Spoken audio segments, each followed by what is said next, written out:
Bienvenidos a una nueva emisión de A Solas. Hoy vamos a tener el gran honor de conversar con el expresidente de la República del Uruguay, Tabaré Vázquez.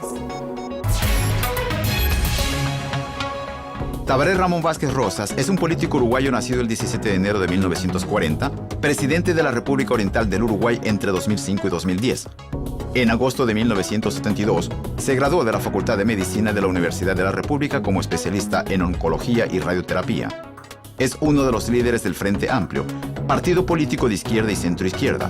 Fue el primer candidato de izquierda en ocupar un cargo de relevancia en el Poder Ejecutivo cuando obtuvo en el 89 el puesto de intendente de Montevideo.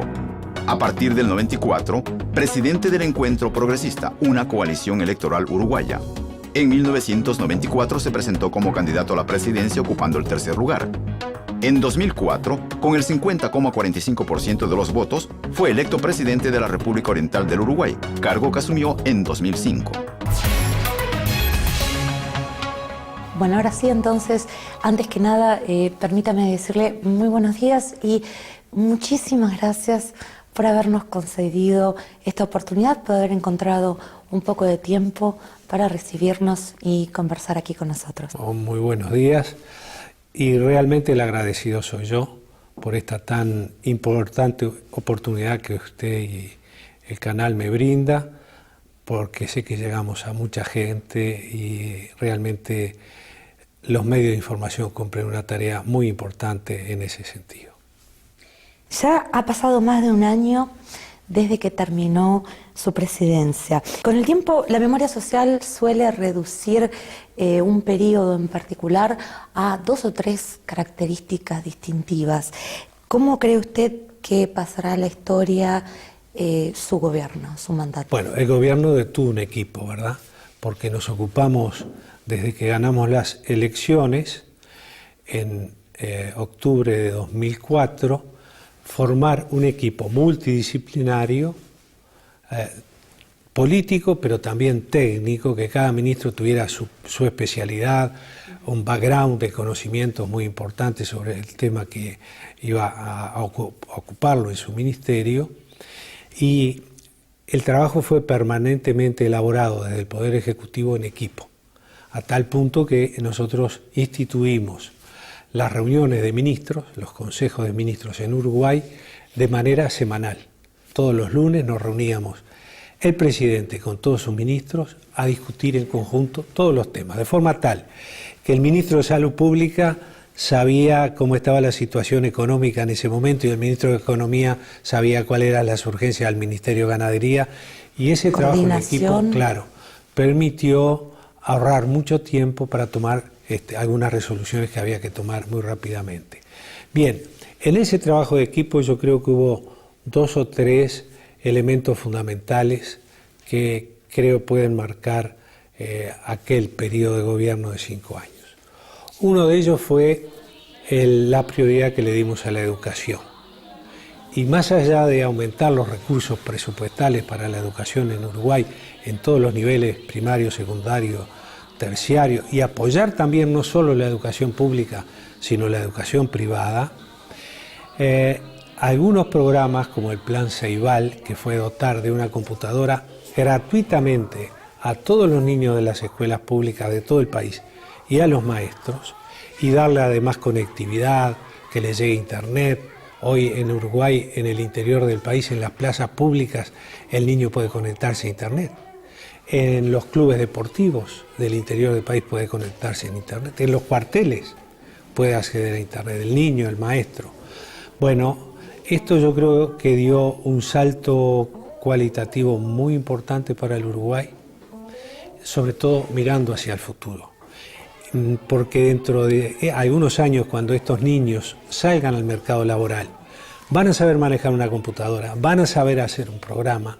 Entre otras cosas, ahora se incluye un módulo de aprendizaje de inglés, son 9 módulos, se titula English for Fun, aprendiendo inglés jugando, y estos niños de entre 8, 9, 10 años saben computación, van a saber inglés. Uruguay va a ofrecer al mercado laboral, para el inversor que llega a nuestro país, un capital humano muy enriquecido en su educación. Educación para toda la vida, para todos los niveles de forma permanente. Creo que este es un punto bien interesante, por lo menos de nuestro gobierno.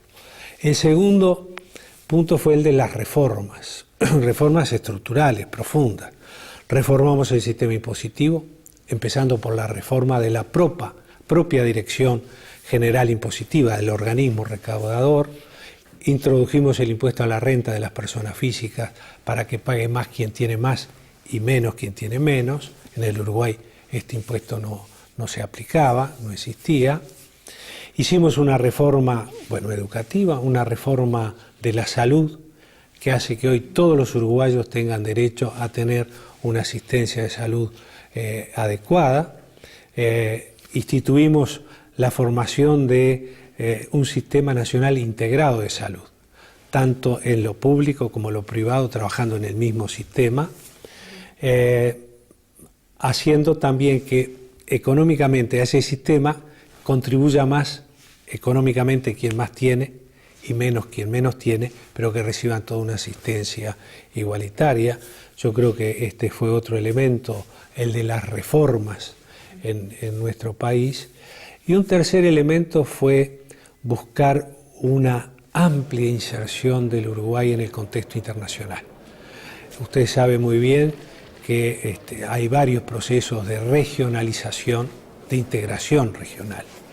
Allá en Latinoamérica está la UNASUR, Unión de Ciudades de Naciones Sudamericanas, y también el Mercosur, donde está formado esta unión regional por 4 países, socios activos, Brasil, Argentina, Paraguay y Uruguay, y tiene como socios también a Chile y Bolivia, ahora Venezuela ha pedido el ingreso. Bien, nosotros defendemos fuertemente los uruguayos el proceso de integración, pero buscamos una integración abierta, de forma tal que los países que estamos conformando esa integración también podamos desarrollar a nivel internacional nuestra relación bilateral. Esto es de capital importancia para países chicos como Uruguay y Paraguay, en un modelo de integración donde hay enormes asimetrías. Brasil es 45 veces más grande que Uruguay y Argentina 15 veces más grande que Uruguay. Sus economías son enormes. Brasil es una de las economías más grandes del mundo. Por tanto, los países pequeños como Uruguay y Paraguay afrontamos asimetrías que a veces nos pueden ahogar en el contexto de una integración regional cerrada. Pero si logramos una integración abierta, donde Uruguay pueda, al mismo tiempo que se integra regionalmente, tener relaciones bilaterales con otros países o bloques, para nuestros países es muy importante. Y Uruguay, en nuestro periodo de gobierno, trabajó mucho este tema de relaciones internacionales, mucho. A tal punto que hoy, por ejemplo, vendemos a más de 130 países carne uruguaya de excelente calidad y que hemos firmado cerca de 30 y algo de tratados de protección de inversiones de manera bilateral, el último de ellos con los propios Estados Unidos de Norteamérica. Por tanto, me parece que estos elementos, la educación, la salud, la integración a nivel internacional, son elementos que me parece que de alguna manera diferencian. Yo no digo que sea mejor o peor que gobiernos anteriores en Uruguay, pero nos diferencia de otros gobiernos. En un punto. Usted dejó el poder con muchísima popularidad. 81%. Y muy poca gente en contra. Con un saldo en cuanto a resultados claramente positivo, indiscutible. ¿Se planteó la posibilidad de hacer un cambio en la Constitución que permitiera una reelección y usted se manifestó en contra? No, vamos a ver, vamos a entendernos. En Uruguay la reelección existe, pero existe luego que un mandatario ejerció 5 años de gobierno, tiene que pasar otro periodo y después puede volver a ser candidato y ser, entre comillas, reelecto. No hay una reelección inmediata. De continuación, claro. ¿Por qué en ese momento tomó esa decisión? ¿No consideró necesario seguir trazando ese camino que venía trazando? ¿Es que le tuvo tanta confianza por ahí a lo sembrado que no ¿No bien, optó por ahí, por la posibilidad de continuar directamente? bien interesante su pregunta. En primer lugar, yo creo en la reelección presidencial. Y pienso que si Uruguay llevara adelante una reelección presidencial inmediata, tendría que basarse en un elemento sustancial o dos. Primero, que el periodo de gobierno no fuera de 5, sino de 4 años, con una posibilidad de reelección de otros 4 y por única vez, como pasa, por ejemplo, en los Estados Unidos de Norteamérica. Me parece que 4 o 5 años de tiempo en el ejercicio de una presidencia es un tiempo escaso para poder desarrollar con intensidad la misma. 8 años me parece que es un tiempo prudencial, 10 años me parece que es mucho tiempo. Así que con esto yo fijo cuál es mi posición. Pero en aquel momento hay que ver el tiempo histórico en el que se plantea el tema, ¿verdad? En aquel momento el Uruguay estaba saliendo en el periodo de mi gobierno de una crisis económica, financiera y social muy importante. Uruguay estuvo muy complicado con la crisis de los años 2002-2003. Y estábamos buscando desde nuestro gobierno encontrar los equilibrios para que Uruguay pudiera asentarse sólidamente y poder avanzar y desarrollarse. Equilibrio económico, equilibrio financiero, equilibrio social, equilibrio político. Los equilibrios internos en los organismos vivos son fundamentales. En medicina, el equilibrio interno que tenemos todos nosotros para decir que estamos sanos se conoce con el nombre de homeostasis, quiere decir equilibrio interno. Bien, un país, una sociedad es un organismo vivo, no es un pedazo de territorio con gente arriba, o un mapa, o una bandera, o un escudo. Un país es su sociedad, es su gente, por tanto es un organismo vivo. Y Uruguay estaba encontrando en ese momento esos equilibrios. Equilibrio político, equilibrio social, crecimiento económico, desarrollo humano, con justicia social. Y haber introducido en ese momento el tema de la reelección para que yo pudiera continuar un periodo más, iba a afectar fuertemente esos equilibrios y quizás romperlos. El Uruguay se iba a dividir inevitablemente en dos partes. La sociedad que quería una reelección y la sociedad que no lo quería. El sistema político... Con una popularidad de 81%, sí, porque hay antecedentes en nuestro país. A 30 años atrás, o 30 y algo de años atrás, se planteó el tema de la reelección en el Uruguay, cuando el presidente era don Jorge Pacheco Areco. Y eso dividió a la sociedad. Incluso mi fuerza política, la izquierda uruguaya, se opuso terminantemente a la reelección. Esa misma izquierda que en un momento se opuso a la reelección inmediata, tendría que haber procesado que en el caso mío, por pertenecer a esa fuerza política, sí aceptaba la reelección. Y eso iba a ocasionar también una fuerte división dentro del Frente Amplio, dentro de la izquierda uruguaya.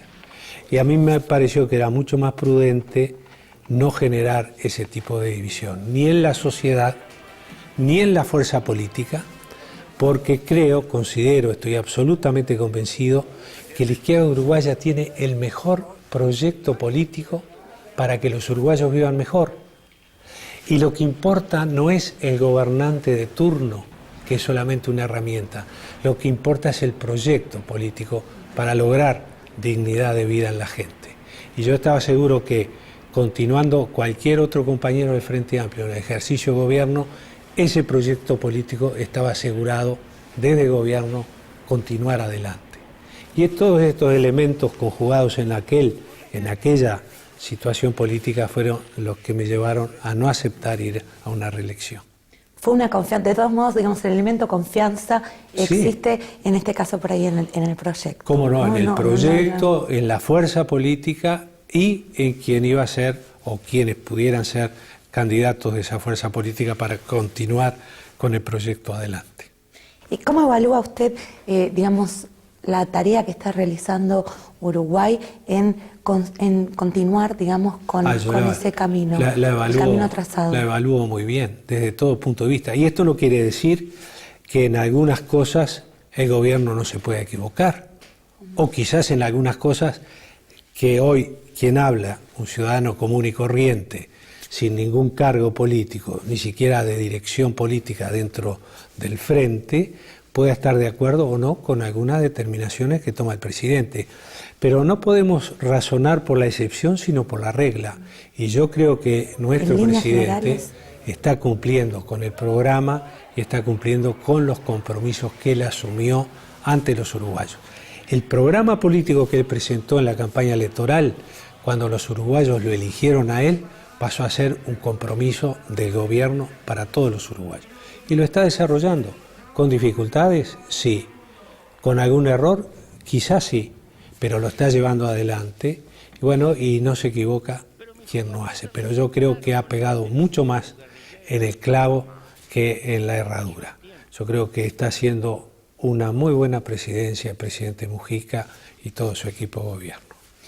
No ha dejado de ser un tema polémico la ley de caducidad en el Uruguay. Si bien 2 referendos en su momento mostraron que el pueblo no lo consideraba por ahí necesario, hoy usted y su partido se manifiestan a favor de que esta ley sea anulada. ¿Por qué hoy sí? Bueno, vamos a ir por partes. Es un tema muy complejo. En general, a mí no me gusta tratar temas tan delicados de mi país fuera del país. Por tanto, voy a ser muy escueto y voy a intentar ser muy preciso. Yo integré la comisión que se creó en el año de 1980, fines de 85, 86, después que se aprobó la ley de caducidad, tratando de buscar las firmas de los ciudadanos para ir a un plebiscito intentando anular esta ley. Por tanto, conozco muy bien aquel proceso, lo conozco de adentro. Integré el Ejecutivo y fui el secretario de Finanzas de la comisión que buscó por el plebiscito anular esta ley, quitar esta ley. Y sé muy bien de los temores que había en aquel momento en la población en cuanto a qué podía pasar si allá, en 1986, se anulaba esta ley. Porque el proceso militar, la dictadura que hubo en mi país, recién había terminado. Y no había plenas garantías que, si se derogaba la ley, pudieran volver los militares. La gente votó con temor. Pese a ello, más del 40% de los uruguayos votaron para que se pudiera... Era una venganza, digamos. No, yo no creo en el término de venganza y menos en la población uruguaya. Yo creo que fue un tema de buscar una justicia, que todos fuéramos los uruguayos, cualquiera fuera nuestra situación, iguales ante la ley e iguales ante la vida. Yo creo que lo que buscó el pueblo uruguayo, lo que busca el pueblo uruguayo no es revancha, sino justicia, que son dos cosas distintas. Pero la palabra temor que usted utilizó, temor a que pudiera volver un golpe militar en aquel momento. Hoy imposible de pensar. Claro. Hoy imposible.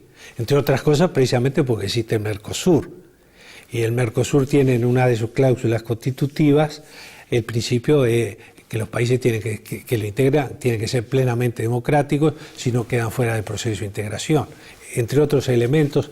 Y hoy además nuestras Fuerzas Armadas están fuertemente adheridas al sistema constitucional, republicano, democrático de nuestro país y subordinadas al poder civil libre y democráticamente electo por el pueblo uruguayo. Pero en aquel momento era distinto, por eso hay que situarse en el momento histórico. En esta última oportunidad lo que realmente se plebiscitó es si se podía ir a un plebiscito para ver si esta ley se derogaba. Bien, y no se alcanzó los votos para ir a ese plebiscito. De cualquier manera, yo sigo pensando de la misma forma que pensaba cuando integré la comisión que buscó derogar esta ley. Yo creo que esta ley en el Uruguay nunca debió existir. Y nunca ningún gobierno, como dice el Tratado de Nuremberg, tendría que haber puesto un tema como este, que está fuertemente ligado al capítulo de los derechos humanos, a consideración de la ciudadanía. el Código de Nuremberg lo establece claramente. Hay temas que ningún gobierno tiene derecho a ponerlo a consideración de la ciudadanía. Los derechos humanos están más allá de cualquier consideración de este tipo, ¿verdad? Y esto está dicho no por quien habla. Los neoconstitucionalistas hoy europeos consideran este tema como fundamental. En la Alemania nazi, la mayoría aprobaba el sistema de gobierno que produjo el Holocausto, que mató tantos judíos, que persiguió a los gitanos, a los homosexuales, y porque eso lo aprobara la mayoría no quería decir que estuviera bien. Hay temas como el tema de los derechos humanos o valores esenciales de la humanidad que no deben ser puestos a consideración de un plebiscito o de lo que fuere. Por eso yo creo que esta ley, de alguna forma, hay que buscar el camino, sea por derogación, por anulación o por lo que fuere, para sacarla del sistema de leyes en nuestro país. El actual mandatario, con respecto a este tema, ha expresado su voluntad de abstenerse de usar su derecho de veto, más allá de su opinión. En su momento usted estuvo en una situación semejante cuando se planteó la posibilidad de despenalizar el aborto, pero su reacción fue distinta. Mi pregunta es la siguiente: para un presidente,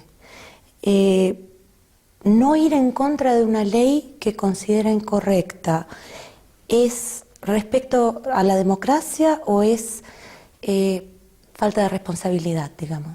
No, yo creo en el absoluto respeto del presidente Mujica por este sistema democrático en el que vivimos en el país.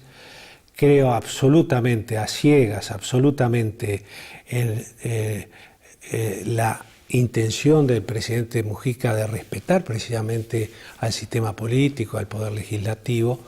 Simplemente es un encare que le da el tema que en mi caso se lo di de distinta manera. Pero aplicar o no aplicar el veto es de la discrecionalidad del presidente de la República.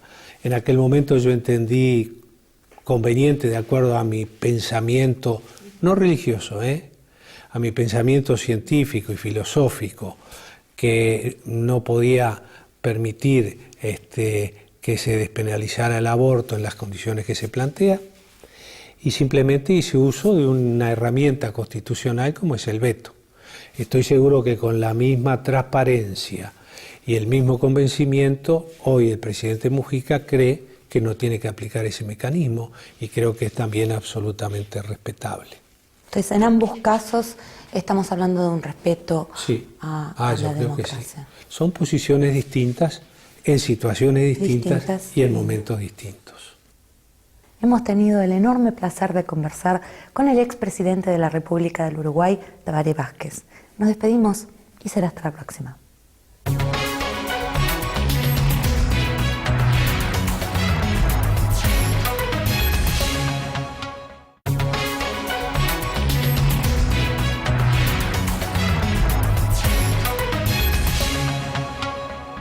Y ahora sí, estamos una vez más en Las Olas conversando con el expresidente de la República del Uruguay, Tabaré Vázquez.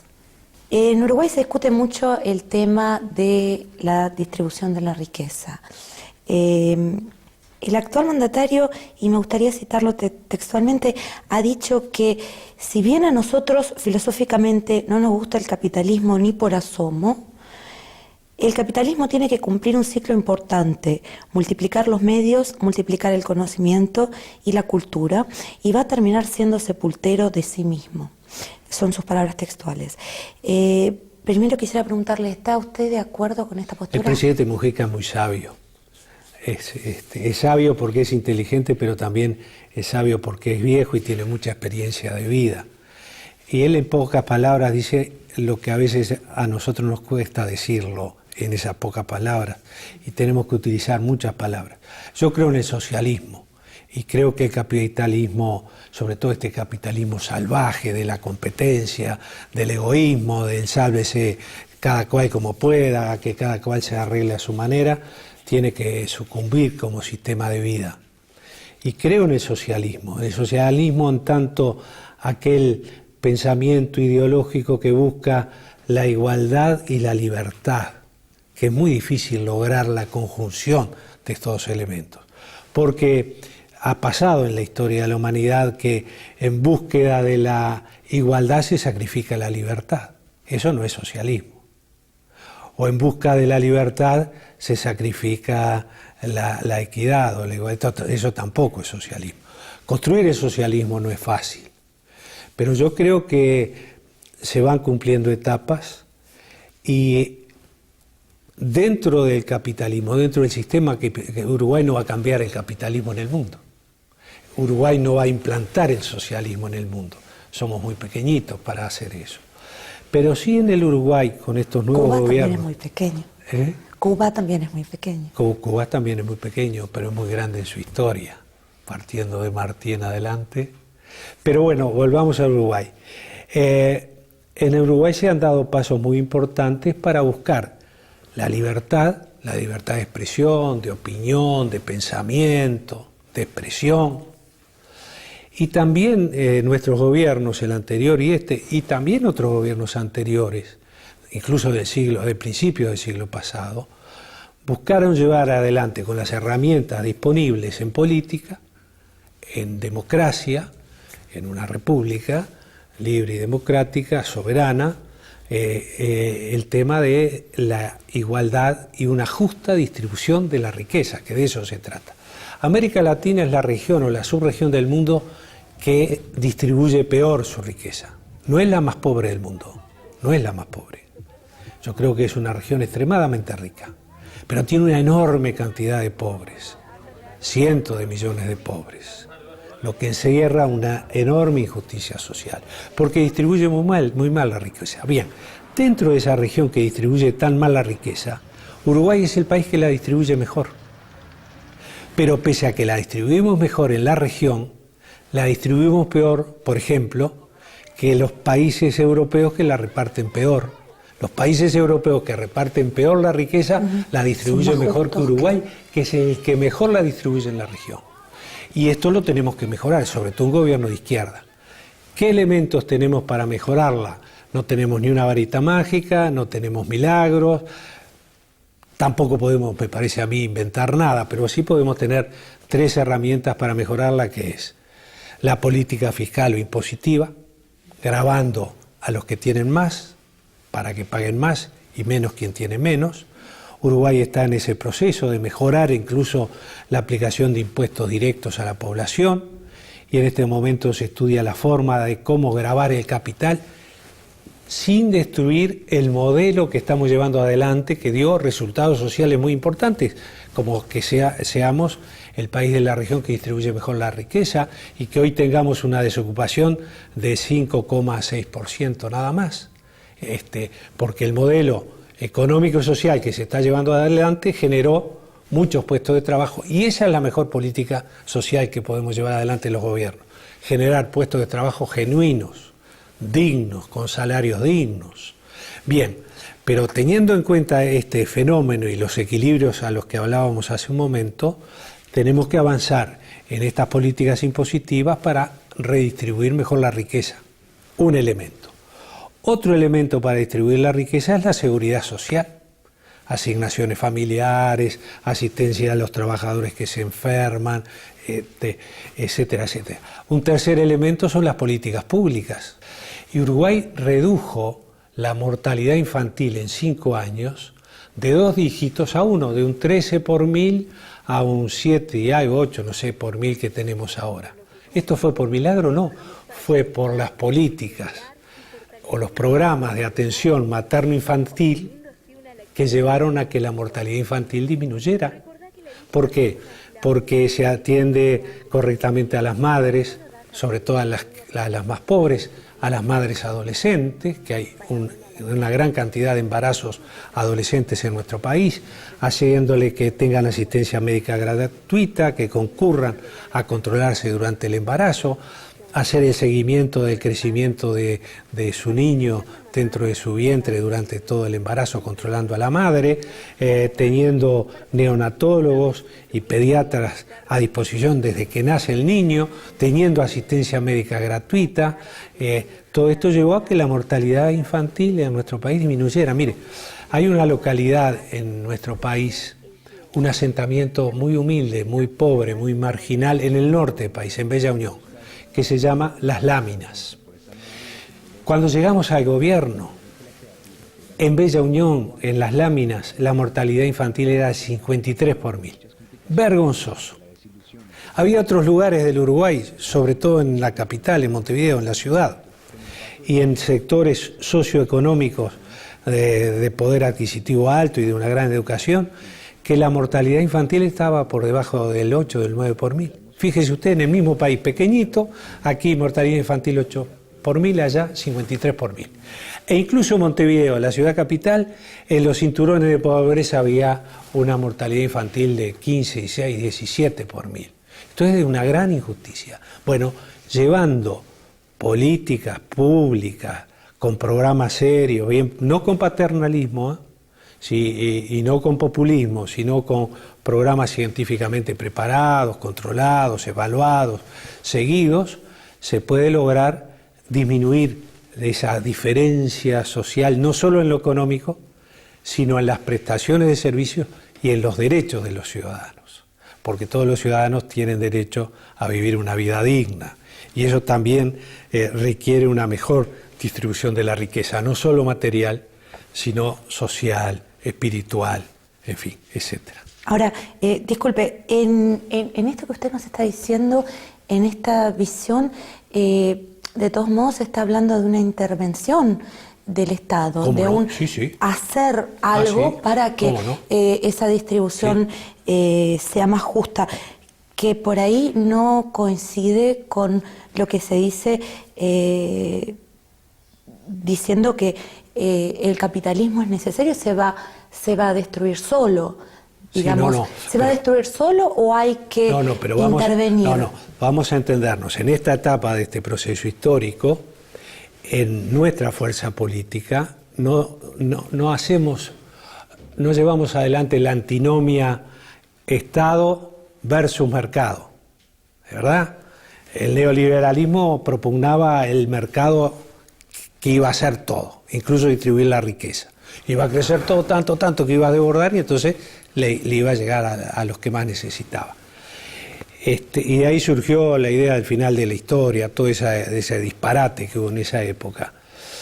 Están los que defienden el mercado a ultranza, están quienes defienden el Estado a ultranza, nosotros no. Nosotros decimos queremos mejor Estado y mejor mercado. Que el mercado cumpla las funciones para las que fue creado y el Estado cumpla las funciones que tiene que cumplir, entre otras la de distribuir la riqueza o generar o ayudar a generar riqueza y con justicia social distribuirla de la mejor manera posible. Nosotros y personalmente lo hemos aplicado y ahora lo está aplicando el gobierno del presidente Mujica con un proyecto de ley que mandó al Parlamento de Asociación Pública-Privada con la que yo estoy de acuerdo. Hay elementos estratégicos de un país que tienen que estar en las manos del Estado. La educación que necesita el país. No quiere decir que no haya educación privada, yo creo que tiene que haberla, pero los lineamientos políticos los tiene que dar el Estado. La asistencia a los más necesitados la tiene que dar el Estado. El buscar los caminos de equilibrio, de equidad, lo tiene que dar el Estado. Insisto, entonces ese camino, digamos, a que el capitalismo sea sepultado tiene que estar dirigido por una línea política, ¿no? ¿O es algo que va a pasar solo? No, yo creo que sí. Hasta el propio capitalismo se da cuenta que algunas regulaciones tienen que ir existiendo ya. La última crisis financiera, que precisamente no somos responsables los países latinoamericanos de la última crisis. No la desencadenamos nosotros, como a veces nos echan las culpas. Esto empezó en Argentina, en Uruguay, en Brasil, yo qué sé cuánto. Mire qué crisis, estos países, no sé cuánto. Acá empezó en el corazón del mundo capitalista. porque no habían mecanismos de regulación adecuados, y bueno, ahí estuvo la crisis financiera, que luego fue económica, y que tuvo un gran impacto a nivel social. No en nuestros países latinoamericanos. Uruguay, durante la crisis de 2009 y después en el 2010, siguió creciendo. Y no solo creció económicamente, sino que también fue disminuyendo la desocupación en mi país. Quiere decir que nuestros países no fueron responsables, pero aún en este momento donde la crisis surge del propio mundo capitalista, son los propios gobiernos de los países capitalistas quienes están hablando de regular, de por lo menos algunas normas regulatorias del sistema financiero. Quiere decir que no es simplemente laissez-faire al laissez-passer, sino que también que hay que actuar. Y en nuestro país actuamos con estas herramientas que le acabo de decir. Ellos están buscando, están defendiendo esa intervención de alguna forma para salvar al capitalismo, ¿sí? No para hacerlo, no para hacerlo que se destruya. Esos son un poco, digamos, sí, no, son pensamientos distintos, claro. Por eso yo digo, yo creo en el socialismo y creo que en esta etapa, y coincido totalmente con el presidente Mujica, podemos desarrollar en mi país determinadas herramientas económicas, financieras, de políticas sociales, que nos puedan ir conduciendo hacia una sociedad más justa, más fraterna y más solidaria, que no se logra con el capitalismo ultranza, sino que se logra con una sociedad socialista en serio, bien pensada, solidaria, que logre distribuir la riqueza que se genera con justicia social. Ahora, volviendo a esta frase, va a terminar siendo sepulturero de sí mismo. América Latina en los últimos años ha dado evidentemente un giro a la izquierda. ¿Podemos tomar esto como un síntoma de que ha empezado ese proceso de sepultarse? Pues yo le voy a dar mi impresión personal, y que quizás más que una impresión se pueda catalogar como un deseo. Yo creo que nuestros pueblos latinoamericanos han tomado conciencia que realmente el camino para tener una mejor calidad de vida, una vida más digna, no era el camino que se nos quería imponer desde afuera, sino que era el camino que teníamos que buscar nosotros mismos. Mire, yo no creo en la cultura del lamento. ¿Qué quiero decir con esto? Nos habíamos acostumbrado en América Latina a pensar que éramos países pobres y teníamos que vivir como pobres. Mentira. Somos pueblos empobrecidos en países muy ricos. Latinoamérica tiene una riqueza extraordinaria en tierra, en agua, en el subsuelo y en su gente, en el mar y en su gente. Por tanto, no es que somos países pobres, somos países ricos con gente empobrecida. En segundo lugar, yo no creo que todos los males que padecimos a lo largo de la historia, de la larga historia de siglos en Latinoamérica, como algunos han dicho de allá en Latinoamérica, sea culpa del imperio de turno. Los imperios de turno han tenido culpa de muchos de nuestros males, pero no toda la culpa la tuvo el imperio de turno. Llámese el imperio español, el portugués, el británico, el yanqui, el que usted quiera. Tuvieron culpa de muchos de nuestros males. Pero también debemos reconocer, con un espíritu autocrítico, usted me lo pedía al inicio de esta nota, al año de dejar el gobierno, ¿qué autocrítica podía hacer? Con un espíritu de autocrítico latinoamericano, debemos reconocer que hasta el momento, ahora está cambiando, los latinoamericanos no fuimos capaces de elaborar un proyecto político que le diera calidad y dignidad de vida a nuestra gente. No lo hicimos o por omisión, o por incapacidad, o por, yo qué sé, vaya a saber qué otras condiciones que no quiero analizar. Pero creo que ahora estamos tomando conciencia, pueblos y gobiernos latinoamericanos, que tenemos que trabajar para elaborar nuestro proyecto. No que nos quieran imponer un proyecto desde fuera. No que queramos copiar y transcribir exactamente tal modelo a tal país latinoamericano. No, nuestro propio proyecto. Y yo creo que estos procesos de integración, Mercosur, UNASUR, los gobiernos de izquierda que han llegado a nuestra Latinoamérica están contribuyendo fuertemente a que comencemos y continuemos elaborando ese proyecto político que le dé calidad de vida a nuestra gente. Mayor libertad, mayor justicia social, mejor repartición de la riqueza que se genera, que la gente tenga todos sus derechos contemplados, todos sus derechos, empezando por el derecho a la vida, por cierto. Bajo su gestión, Uruguay generó mucha riqueza gracias a la llegada de inversiones extranjeras. ¿Hasta dónde puede aceptar el país inversiones extranjeras sin poner en riesgo, por ahí su soberanía? Excelente ¿Dónde está el pregunta, límite? excelente pregunta. Es una discusión que se está dando en el Uruguay y dentro, por cierto, de nuestra fuerza política. De alguna forma vamos a tener que racionalizar el llegado a la inversión extranjera, que es muy alta. Cuando llegamos al gobierno, y no quiero dar números equivocados, quizás me equivoque, pero no le voy a errar por mucho, la inversión extranjera era alrededor de un 6% de nuestro PBI. Hoy está en un 20%. Bien, pero si toda la inversión extranjera llegara al país para poner, por ejemplo, frigoríficos, el Uruguay no puede tener 40 frigoríficos para faenar ganado vacuno o bovino. Hay que poner un cierto límite. Tampoco puede aceptar el país, por ejemplo, que otro Estado, poderoso económicamente, vaya en nombre de ese Estado y de ese país a comprar territorio al Uruguay, ¿verdad? Porque nos compran la mitad del territorio otro Estado, y ¿qué somos? ¿Uruguay o somos una mezcla de Uruguay con el otro Estado? Entonces yo creo que la tenencia de la tierra, la llegada de las inversiones, ningún país puede hacer todo, aún el país más grande no puede hacer todo. Por tanto, los países se tienen que dedicar a priorizar determinadas líneas de trabajo, las que puede hacer. En el caso de Uruguay no podemos competir en cantidad, pero sí en calidad, capacitando a nuestra gente, estimulando la innovación, la investigación científica, etcétera, etcétera.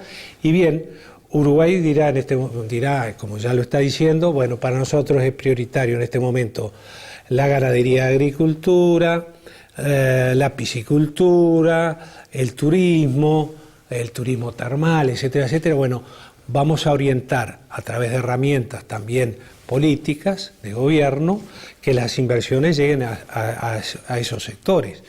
Y va a llegar un momento que nos tendremos que plantear, bueno, esa inversión que llega, ¿se va a autorregular o tendremos que establecer algunas normas de regulación a esas inversiones? Yo creo que hay que darle también un marco, un cierto contenido para darle racionalidad al proceso. Pero Uruguay ha crecido en base a la inversión, y yo creo que todas las políticas de estímulo de la inversión que se han llevado adelante hay que mantenerlas, pero tenemos que comenzar a estudiar muy seriamente hasta dónde vamos. Digamos. ¿Cuál diría usted que es el peso político real que tiene hoy Uruguay en la región? Yo creo que, y no quiero pecar de pedantería como uruguayo, pero Uruguay está siendo visto de manera muy respetada en la región y en el contexto internacional. Yo creo que Uruguay, pese a su pequeñez de territorio, de población, pese a las características de nuestra población, que es una población envejecida, tenemos invertida la pirámide etaria en el Uruguay. Uruguay es un país catalogado, me parece a mí, lo vemos en distintos eventos internacionales de distinto tipo, como un país serio, como un país responsable, como un país que cumple con sus obligaciones, que honra sus compromisos, y creo que esto lo tiene que defender muy fuertemente Uruguay, porque Uruguay, su existencia dependió y depende mucho de su inserción a nivel internacional. Y creo que Uruguay está capacitado para hacerlo, porque profesionalmente tenemos muy buenos profesionales en nuestras cancillerías trabajando en el mundo.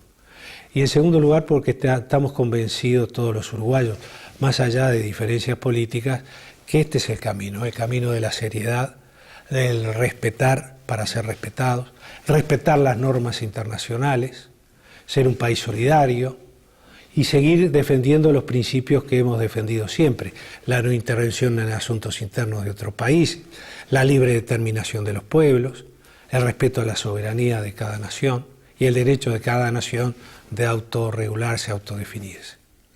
El presidente Mujica, hablando del futuro de América Latina, habló de la responsabilidad de Brasil e incluso mencionó el riesgo de que podría desempeñar el papel de colonizador. ¿Cómo evalúa usted las posibilidades de tal escenario? Sí, que Brasil tiene que jugar y juega un rol importantísimo, que tiene que ser el motor impulsor de la región, no cabe la menor duda, ¿verdad? En otros procesos de integración hay países que son el motor de ese proceso. Veamos qué pasa en la Unión Europea. A conquistador. Yo no soy quien para atribuirle ninguna intencionalidad a nuestro hermano pueblo brasilero y ni a su no ve gobierno. Ese riesgo, digamos. No. Brasil tiene determinadas características que son propias de Brasil, como Uruguay tiene la suya, Argentina la suya, Chile la suya, pero yo no le voy a atribuir ninguna intencionalidad a Brasil en ese sentido. ¿Cuáles diría usted que son hoy las principales amenazas del desarrollo y de la soberanía, digamos, de la región? La pobreza. La pobreza. Yo creo que hay que luchar intensamente contra la pobreza. Creo que hay que erradicar en corto tiempo la marginalidad. Y creo que hay que luchar contra la pobreza e insisto en esto: la mejor política social para luchar contra la pobreza es generar puestos de trabajo genuinos para nuestra gente. Cuando digo genuinos, digo decentes. Puestos de trabajo formales, una seguridad que respalde al trabajador, también que proteja de alguna forma al que invierte y al empresario para hacer atractivo la llegada de la inversión, sobre todo en el sector productivo.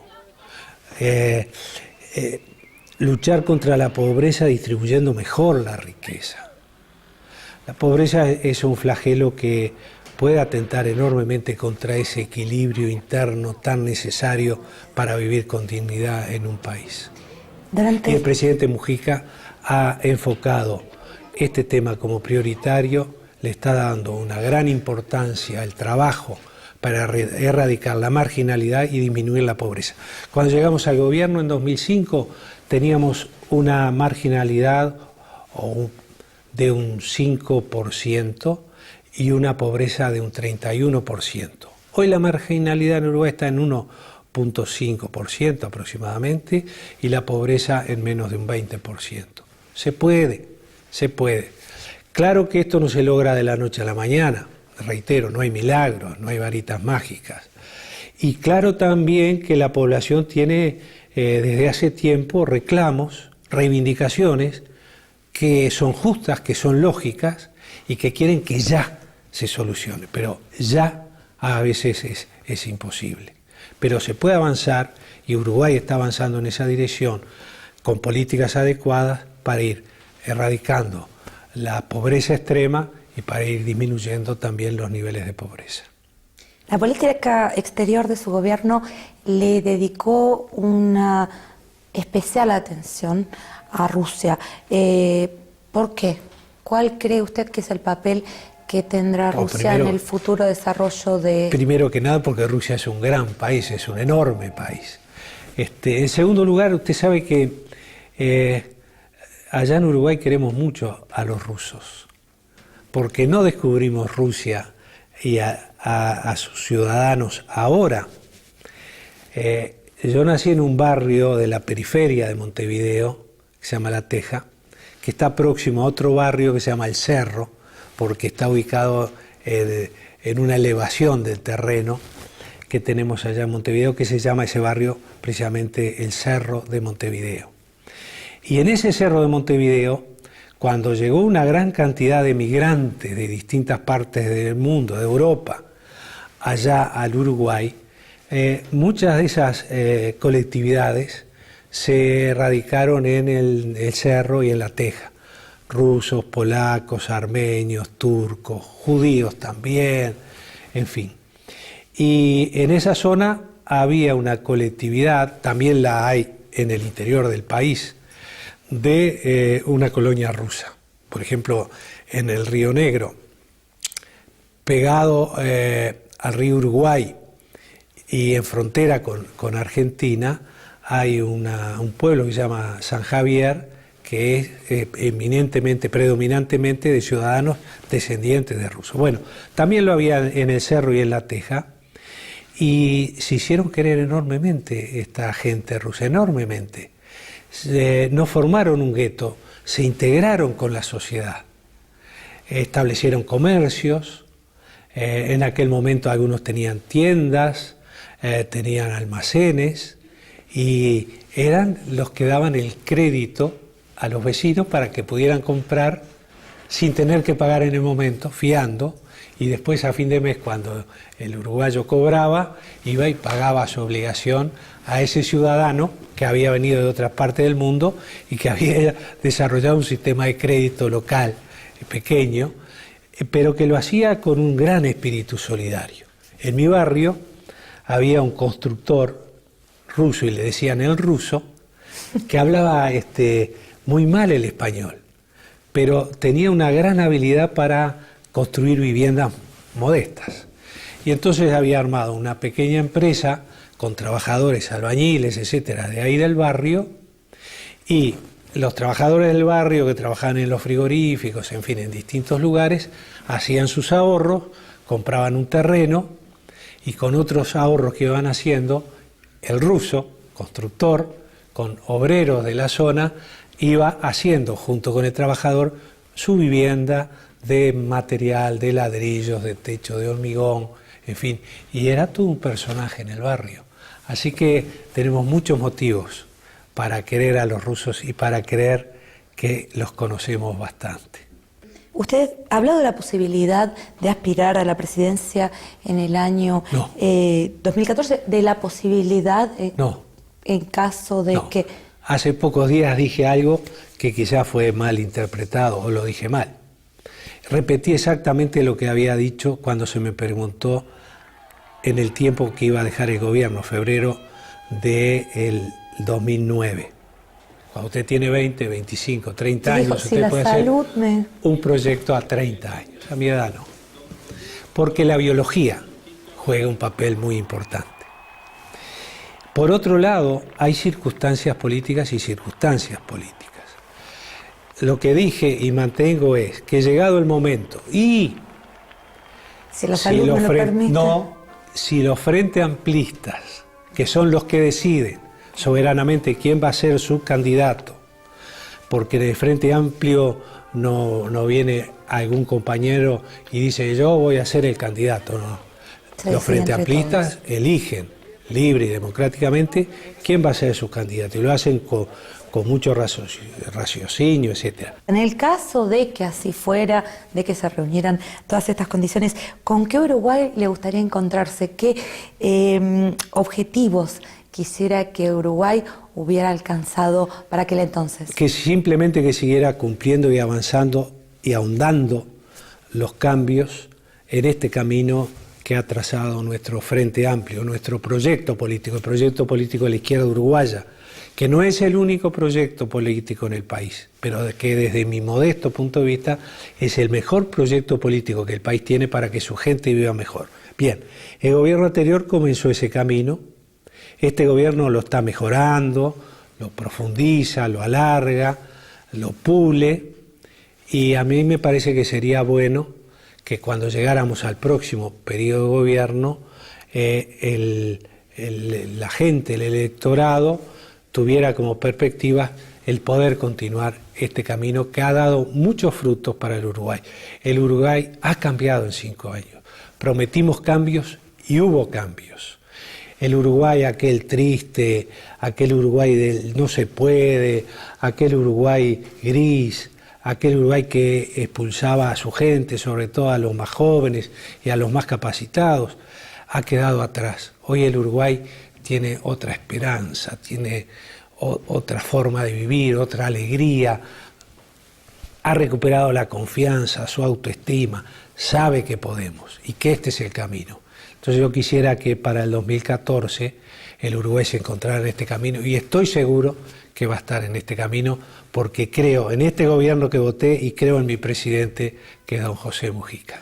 Bueno, permítame desearle entonces que así sea, que Uruguay siga creciendo, siga fortaleciéndose y una vez más, muchísimas gracias por habernos dado la oportunidad de conversar hoy con usted. No, reitero, el agradecido soy yo.